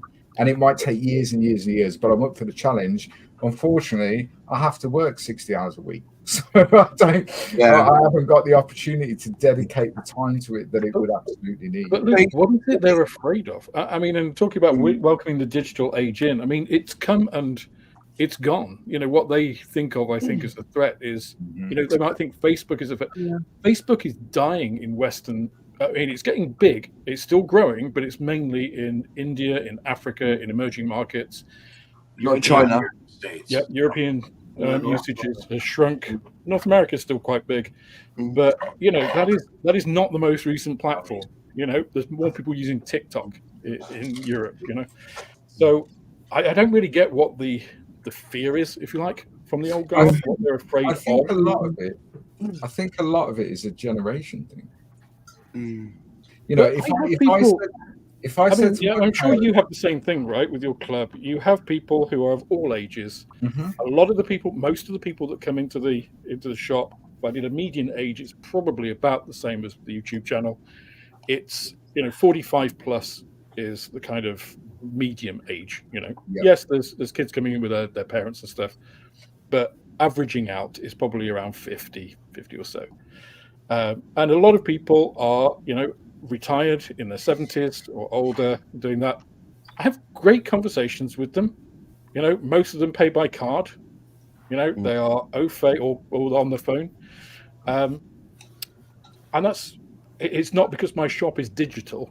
You know, they've just come in there. So it's almost like the IPMS is a select section of that. I don't know whether it's like a club. Again, I think it's a cultural thing to me. That's what I observe. I think it comes from two things. I think there's a generation thing. For example, my parents are in their 70s. They've got smartphones. They watch YouTube on occasion. They don't watch me, thankfully, but they do watch YouTube on occasion. But if I said to my parents tomorrow or whenever the next time I see them, get TikTok, they're not interested. They kind of know enough to interact with the world when they need to, but they don't want to take that next step and digitalize their lives. I mean, trying to get my dad to have a smart meter for his heating and stuff, that took about 3 years to try and get him to do that. And we saw it certainly during lockdown when this Zoom became massive. And a lot of people didn't even realize that this kind of thing existed. We've been doing it for years in the hobby, but we were using things like Google Hangouts, Jitsi, 8x8, all this Messenger. Yeah, and that's what we were using. But video calls were second nature to us, really. So it wasn't. But for a lot of people, it was an eye opener that this exists. And I think culturally, the IPMS almost has had closed doors to the new modern world that's emerged and is emerging. Who knows where we'll be in 15, 20 years' time. But it takes now the younger generation. I don't think that it's always, ever since I started the hobby 11 years ago, the hobby's dying, it's not dying. It's changing, and it's evolving. Yeah. You know, agreed. It is changing without a shadow of a doubt. And the subject matter that people are getting interested in and building, that's changing massively. I think it's growing hugely. It's but totally growing. I think, I mean, you look now, if you're looking for a kit or aftermarket or paint or whatever it may be, you're just bombarded. There's so much choice. So much choice. Well, these manufacturers wouldn't be doing that if it wasn't financially viable and people weren't purchasing this stuff. Why would they do it? So the hobby dying, absolutely not. It's changing. IPMS dying, I don't think it is, but I think it's at a crossroads. And I think it's been at a crossroads for about 5 years. And it's either going to go one way or the other. And it happened in the States in the 90s, where there were a big portion of IPMS members that were progressive and were wanting the IPMS to update. But what they did, and fair play to them, is instead of trying to change IPMS from the inside out, they started their own society, which is now called AMPS. Which, to be honest, therefore they took that membership away from IPMS. Can I just jump in quickly here? Because looking through this magazine, when all things being said and done, the webmaster standing for the post of webmaster is a guy called Peter Reedman. So I'm assuming he's already their webmaster. I am standing for the role of webmaster to continue the development of how the society runs with its online presence on a day-to-day basis. But in the ever-changing world, the society has to move to a more online attitude so as to make the society more efficient and cost-effective. If re-elected, so I say re-elected, he's already in that position, I would continue to develop IPMS's profile on the internet so as to encourage fellow modelers to join. I'd also look at automating processes that will reduce costs and save our volunteers and officers time. This, I believe, is the way forward for the society to grow and become more effective. Now, the website to me hasn't changed in 5 years. When I first joined all those times before, I haven't seen a change. The thing is, though, is that they've only given you election addresses of the people who are standing. That there's nobody actually come forward to take on. I've not seen anywhere in the pack I've got. There's no other names that I could vote for. Because no one else has put themselves forward. No one else has put themselves for it. So there you go. There's the crux of the matter. That, see, if they said to me, Moz, can you take on the webmastership? First thing I would do is say, give me £5,000. You've got it there. You've got £100,000 in the kitty. Give me £5,000. We will outsource that website and make it e-commerce, because it has to be e-commerce website. Because you are looking at subscriptions. They sell their own tools. You want to have that sort of position. In that, you then create the front page, and there you will start and make out. The problem is that there's so much going on in IPMS. Like I said, you've got affiliated groups, you've got the SIGs as well, you've got your Decal, your instruction, and all. There's a lot going on here. You've got the competition, which is huge. After that time we had with Andrew on here, I was blown away on how much work he does, and he still has time to do the what's it called? The air show. What's the air show he does? Tattoo. Yeah. So, the man, I was blown away by him, and he agreed on a lot of what we said, but there is no other people here that are standing for these positions. But the first thing I would do is go off and say we need to make IPMS and that website the focus of the society. Because as soon as you get that e-commerce side to it, then you'll have everything sorted. And probably once you've developed it, it doesn't take a lot to take the information from that website into a WebKit and make it into an app. that could be download iPhone and iPad, on Android or Apple. So yeah, but like you said, I'm seeing this, and he's been in this position because he's been re-elected. There's no change in the website, and I can't see how they can do this without. He should have been saying, "I will endeavour to spend the money and outsource the website." Because outsourcing the hosting and the development of a website is a cost. Then there'll be a monthly fee for that update, keeping that running, the background running. But the shop front, where you update articles, even put the magazine as a PDF and make it all that, that's where you've got to hit home. So, and this is what I'm trying to get at, is that these people are standing, but, it's like there's nobody they're standing against. They're just asking for re-election. So just let me say this, Mark. So, because I know Luke was saying the same thing, it's a problem. It is a problem. I don't think it's, if you like, our fault as members for not putting ourselves forward, because I had similar discussions 25 years ago, before the internet was, in full swing, just before the dot-com bubble. It's the culture of the IPMS and that secretary kind of, I don't know whether it's just naturally that administratively, bureaucratically minded people kind of are attracted to that kind of thing. But it's always had that kind of, if not actual structure, that feel to it. And I think this was true in the US as well in the 90s, which is why they just were like, screw that, we're going to form our own society, which isn't like that. And I think until you get out of that, I wouldn't put myself forward as an individual into that committee, knowing I was going to be the only one, because I know I'd just be destroyed every time I get up. And that would be wearing, right? If you had another ally, 2 or 3 of you, yeah, maybe you could start to try and, force change that. But because nobody is putting themselves forward, I mean, and to me, even things like webmaster, I mean, what a 1990s title for it's like not head of digital or like e-commerce or any of all of the stuff that you just said, Moss, was so far ahead of that title, it just beggars belief. It just shows the out of step, and I think that's the problem. The culture of that is just so archaic, and I'm not sure that can change in time. There's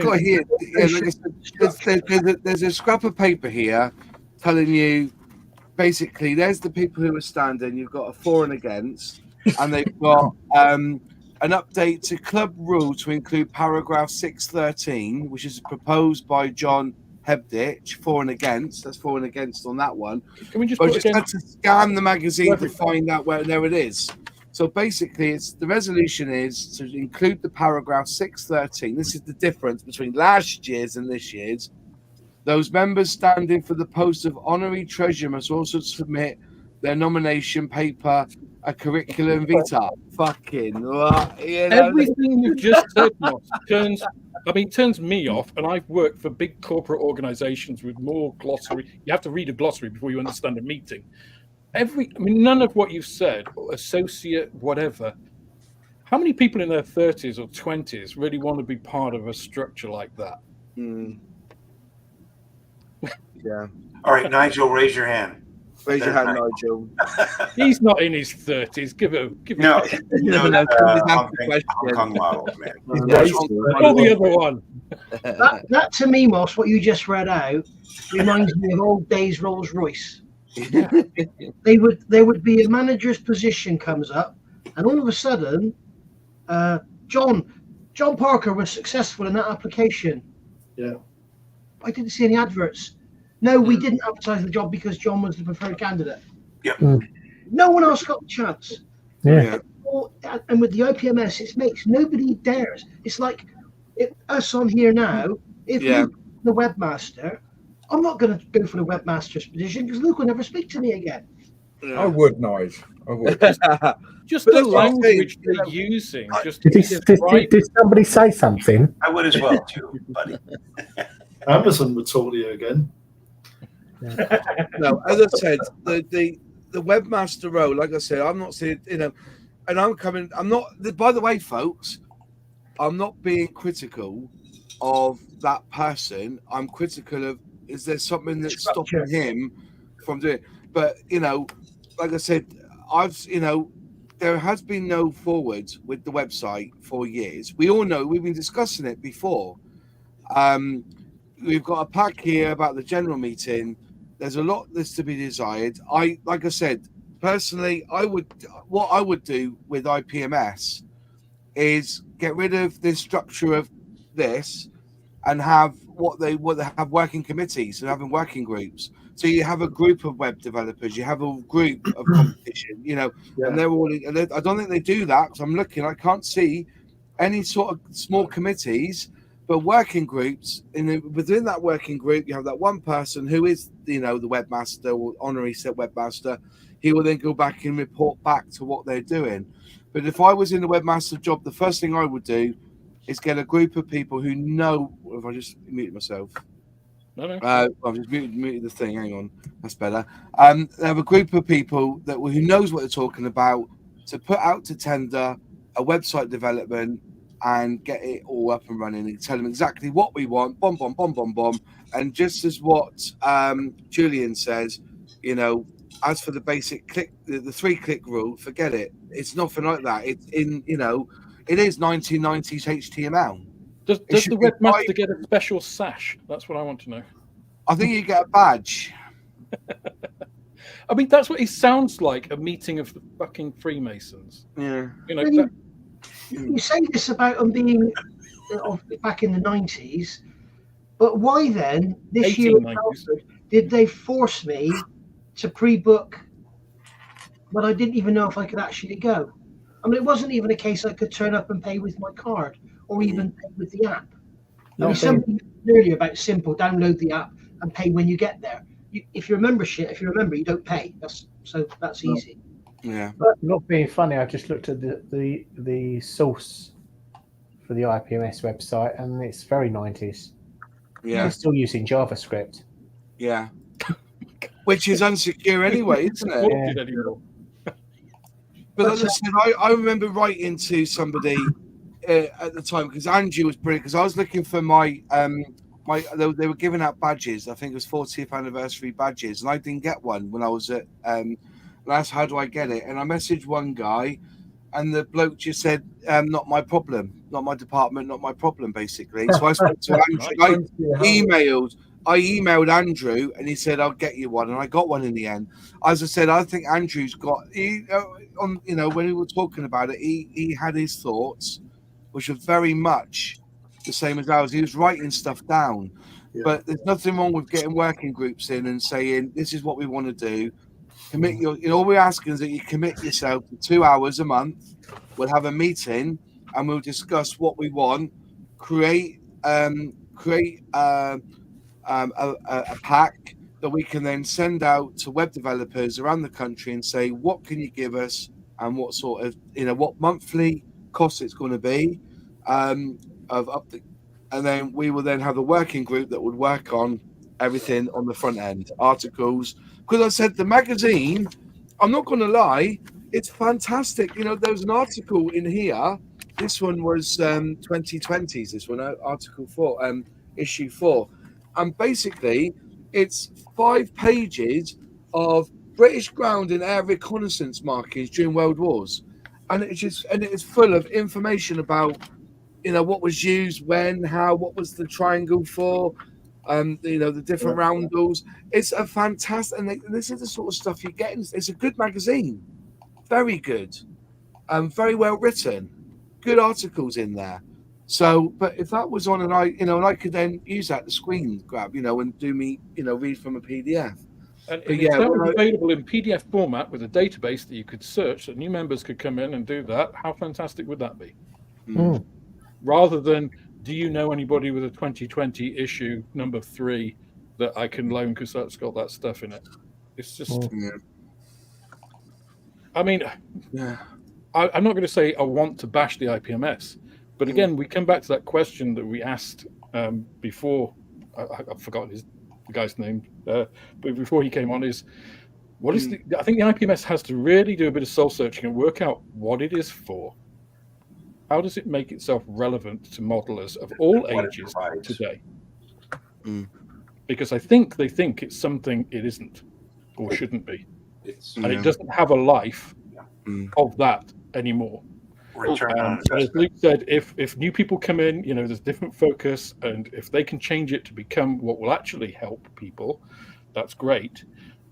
But I think there's a limited amount of time that they have to be able to enact that change before they become completely irrelevant. This was as I said, the message I got was I wrote to him saying, "Hi there, I went to Game Order World, didn't get a pin badge, marketing anniversary society. I was told it would be shipped to members instead. Can I have one, please?" And the response was, "Pin badges will be sent to members who haven't already picked theirs up, but I'm not sure what the arrangements are yet. Not my department." That was the message, Doug. So then what I then did, I just forwarded it on to Andrew, and then Andrew, clear as button, straight away got the badge sent to me. So I got the badge. But that was his response, not my department. Whether he was trying to be tongue-in-cheek, I don't know. But it is your department. You are the membership secretary. Surely, Nice department. Yeah, not my department. Someone who is, Yeah. Sorry about this. I don't know what the arrangements are. I will pass this email on to who's in charge of it. Yes. But no, that was the email I got. So yeah. But that's what I would do. Do you think the situation with the IPMS is a bit like Wimbledon? If you want to win the IPMS competitions, you have to do it this way. No, it was never like that, I don't think. See, no, I don't think it Wimbledon is, isn't it? So obviously in the US, and I'm not going to get into that hornet's nest, but in the US, there's a big push for the IPMS to change the way they judge competitions. Yes, because there's essentially, at the moment, there's two mainstream ways that any competition will be judged. One is known as the open method, and one is IPMS judging standard. So the way the IPMS do it is they have like a checklist almost. So they'll start off with construction. So they're looking for things like seam lines. They're looking for things like, if you've rescribed a panel line, does that panel line go somewhere, or does it just end up in the abyss under paint, and all this sort of stuff. So that's the first thing they're looking at. Then they're looking at paint. So, or on construction, for example, have you got the angle of the undercarriage wheels right? Because on some aircraft there's a camber, on some aircraft they're inverted, etc., etc. Some aircraft is your ordnance correct? Is it at the correct angle? Because if you've got a missile that's like that, it's never going to fire, is it? Or it's going to destroy the aircraft as soon as they. So they're looking for stuff like that. Then they look at paint. So the quality of the paint. For example, if you've got a car kit and it's covered in orange peel paint finish and all that, so you ain't going to win, are you? Do you know what I mean? That's what they're looking for. So aircraft's a big one. Say they've got 300 entries in that particular class or aircraft. They're going to narrow that down pretty quickly. Looking at things like construction, paint, etc., etc. They're going to narrow that down pretty quick. Then they're looking at maybe, 25 of that 300, but they're only looking for first, second, third, and potentially a commended. So it's quite a small percentage of everyone that's entered. But then, essentially, the way IPMS do it, and Jim Clark, who was head aircraft judge for IPMS USA, is in the chat, so he'll correct me if I'm wrong. They're then looking for errors, basically. And that's how they determine first, second, third. Yeah. You mean errors in the build or errors in the accuracy? They don't really judge accuracy. So they're looking for errors in the build, like in the techniques. I've got adhesive instead of diamond. Yeah, build, paint, techniques of modeling. That's what they're looking for.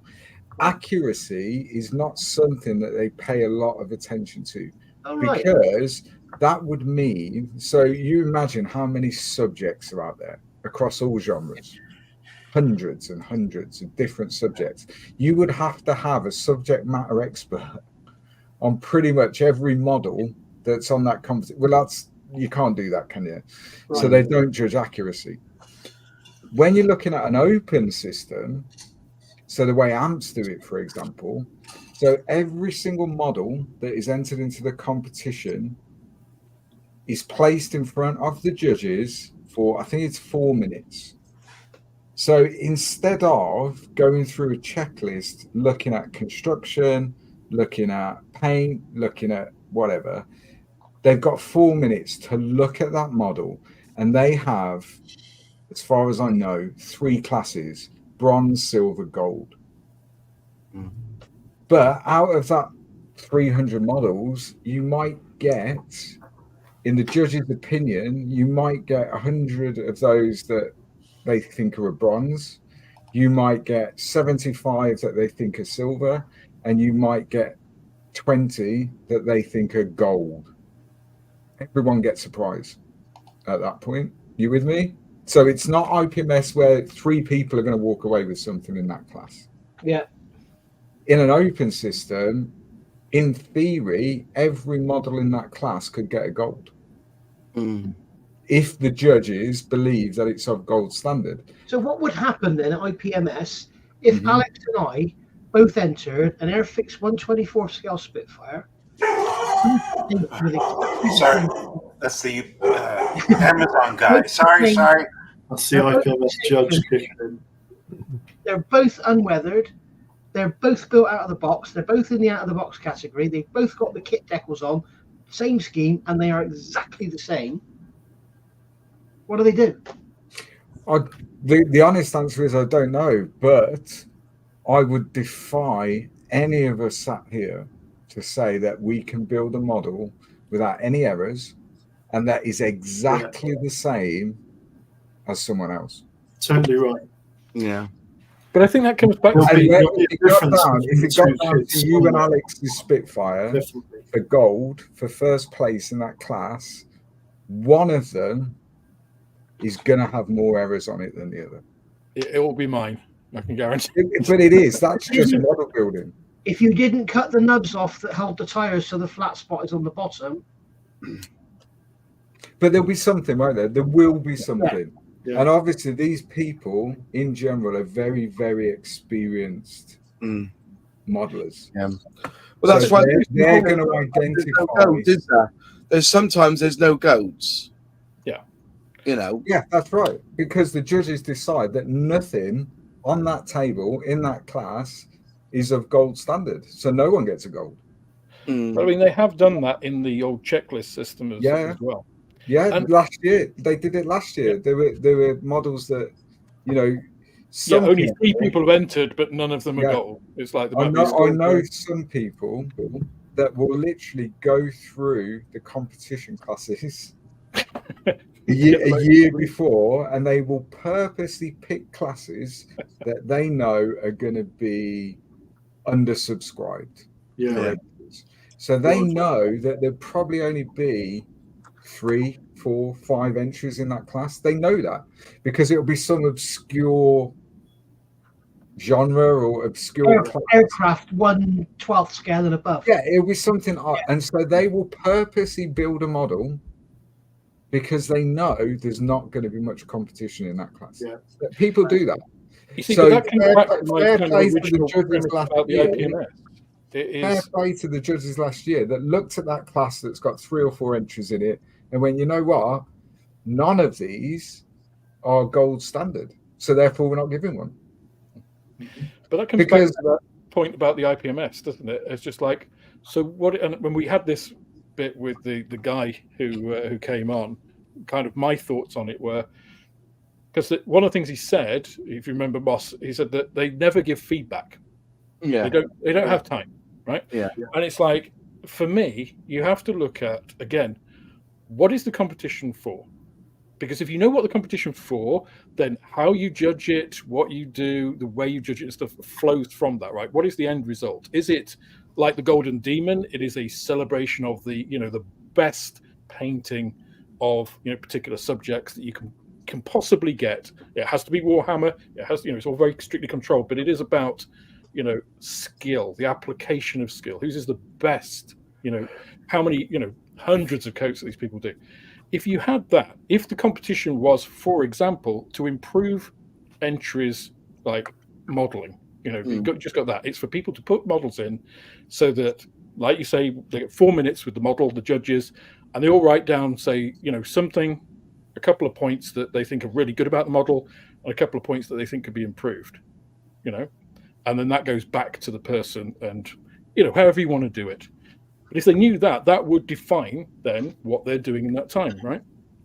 And at the moment, I just think it is like, if you're putting in a model, again, from my point of view, if I'm going into competition, what am I trying to get at? Am I trying to win a medal because I want a medal, or because I don't want to win a medal? I don't want everybody to get a gold in a competition, right? I want to know, not that I've got a participants, yes, you've entered the competition medal.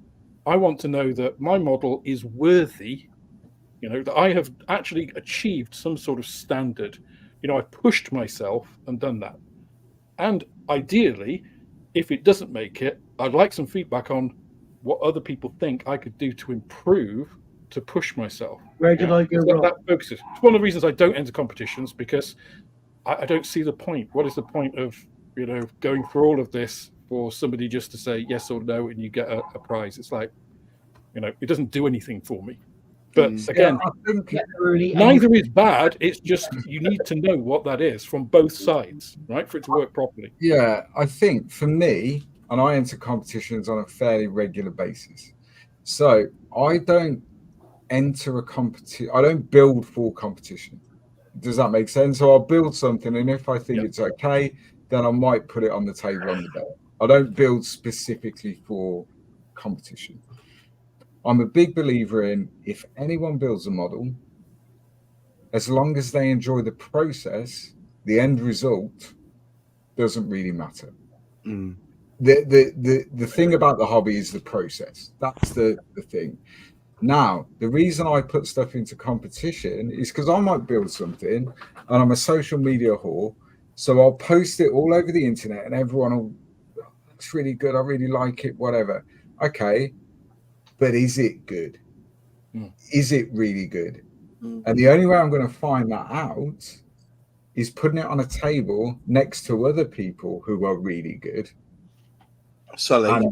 And seeing, like Sully, and seeing whether or not the judges who are experienced modelers, whether they think it's any good or not. It's not to win a medal, it's to compare against my peers. That's what it's for. I don't necessarily agree with the feedback thing, because if I enter a 100-meter sprint competition, I've done all my training, I've done all my preparation for that 10.5 seconds. What the people aren't going to do at the end of that race is then give me feedback on how I should change my training. I don't think that's a valid comparison, Luke, to be honest. No, it is. It's a competition. I don't think it is, because it's quite obvious. You need to be faster. You need to do more training. I get feedback. I get feedback from you guys. I get feedback from people in the community. They tell me an honest opinion, people I trust, Nigel being one of them. When I built the T55 and he went, yeah, it's great, it's really well done. The weather, but you need more on the base. You need more rubber. You need more. So I changed it. We are not the average modeler. And I don't mean that in terms of skill. I mean in terms of, we're putting ourselves out there, on YouTube. We have some sort of social following, however large or small it is.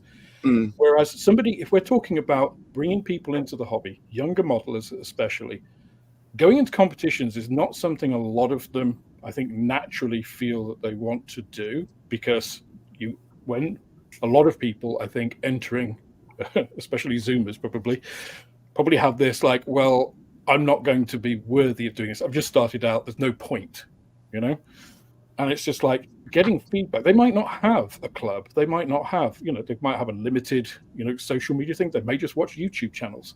So again, for the IPMS, again, I think we come back to that fundamental point of, why does it exist? What are their competitions for? If they are just for giving out models to, like the Golden Demons, then everybody knows, then that's fine. But then they can't complain if people don't enter who are new. It's like, that's absolutely. Not what it's for, right? But I don't think competitions are necessarily the place for newer modelers. No, they're not. Why not? Because if you talk to somebody like John Linus, who takes Scale Model World, he will talk about how everybody should enter competitions, no matter what. Because of exactly that, because of the feedback, because of the techniques you will see, because blah blah blah blah blah. Can I? You don't see the point. Why would I enter myself in a 100-meter sprint against Usain Bolt? Why would I do that? I'm not capable of winning. The same as if I put a piece of 35th scale armor on the table at Scale Model World in their competition, and Spud Murphy puts one next to it, I ain't gonna win because Spud Murphy's better at it. But I would go up against Usain Bolt as a 800-meter swim, for instance, because that's not what he's trained for, and he's going to be good, probably. Exactly my point. So the newer modeler who's been modeling for a month, but he's not putting himself against Usain Bolt at 100 meters. He's doing it in a completely different category. And a good chance winning against Eric the Eel. It's a competition. It's a competition. Wouldn't that new modeler be in the same category as me, though? Because if I'd be a novice, because I've never had a competition. There's no, in IPMS competitions, apart from the junior class, it's not like Scale Model Challenge. Again, should there be? Should it be that way? Again, we come back. How would you judge that though? Novice to how would you judge a novice to? So, for example, a Scale Model Challenge, for example, the way they run their competition, if you win a gold, and people win multiple golds in each class, but if you win a gold in say 2023 in that class, then you cannot enter as a novice in 2024 in the same class. I thought it was if you'd even entered once, you can't be a novice. No. And IPMS have no such rule. So, for example, I could put a piece of armor on the table, as could you, and it could be next to a piece of armor that's been done by Spud Murphy. But would you be a novice? Say again. No, because there is no novice, media expert. It's just a class. So, for example, 35th scale wheeled vehicles. That's it. So anyone can enter that class, whether you've been modeling for a month or whether you were published, been modeling for 30 years, won gold every year. It doesn't matter. It goes on the same class in an IPMS competition. Open system and Scale Model Challenge, slightly different. The only thing I'm going to say is that I put my one of my lorries in a competition last year, and I got the best bit of advice ever. That they looked at my lorry, and the first thing they did was look at the exhaust stack, and they saw that I hadn't drilled it out, and that was it. Then they just passed over me, or because the first requirement for them looking at models was that my exhaust stack, the exhaust bit, I didn't drill it out. I just left it because I didn't even think of it. It looked good, it all chromed up in, but because I didn't put the effort in to drilling out, that's the first thing they notice, and they bypass me. So now when I build lorries or I build anything, I make sure that I drill out all the exhaust.